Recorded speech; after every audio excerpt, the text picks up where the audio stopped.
एक व्यक्ति ना अपने परिवार, रिश्तेदार, मित्र, मोहल्ले के निवासी, अपनी फैक्ट्री के कार्यकर्ताओं से दुखी होकर समाधान के लिए अपने गुरुजी के पास गया और जाकर बोला कि गुरुदेव, मेरे कर्मचारी, मेरी पत्नी, मेरे बच्चे, मेरे आसपास के सभी लोग बहुत स्वार्थी हैं, कोई भी सही नहीं है, मैं क्या करूं गुरुदेव। उस व्यक्ति की पीड़ा गुरुजी को समझ में आ गई।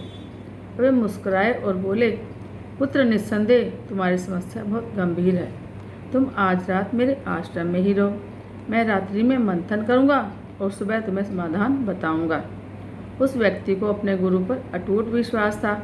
उसने आश्रम में रात्रि विश्राम की बात स्वीकार कर ली और आश्रम के निवासियों के पास पहुँच गया।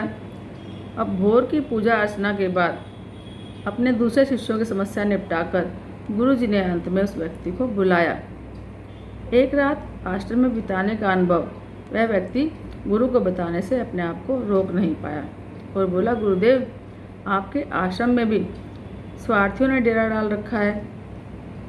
हर कोई किसी न किसी इच्छा को लेकर यहाँ पर रुका है। गुरुदेव ने उसकी बात को गंभीरता से सुना और अंत में कहा कि मैं तुम्हें एक कहानी सुनाता हूँ, उसे तुम ध्यान से सुनना। इस कहानी में ही तुम्हारी समस्या का हल मिल जाएगा। एक गांव में एक विशेष कमरा था जिसमें 1000 आईने लगे हुए थे। एक छोटी लड़की उस कमरे में गई एक दिन और खेलने लगी। उसने देखा कि 1000 बच्चे उसके साथ खेल रहे हैं और उन सब बच्चों के प्रतिबिंब को देखकर खुश होती। जैसे ही वो ताली बजाती तो 1000 बच्चे भी ताली बजाते। उसने सोचा कि यह दुनिया की सबसे अच्छी जगह है और वह यहाँ बार बार आएगी। अब बच्ची के जाने के बाद थोड़ी देर बाद वहाँ पर एक उदास व्यक्ति आया। उसने अपने चारों तरफ हजारों दुख भरे चेहरे देखे तो वह और दुखी हुआ।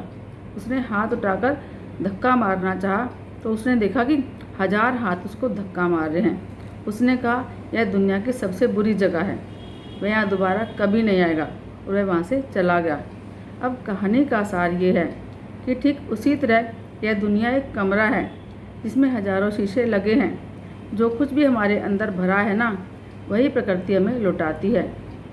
संसार हमें अपने मन के अनुरूप ही दिखता है, इसलिए अपने मन और दिल को साफ रखें। यकीनन तब यह दुनिया आपके लिए खुद ही अच्छी हो जाएगी और आपका अनुभव अच्छा होगा। संसार को सुधारने की बजाय खुद को अच्छा कर लो। खुद को सुधार कर लोगे तो संसार अपने आप ही सुधर जाएगा। जय श्री कृष्ण।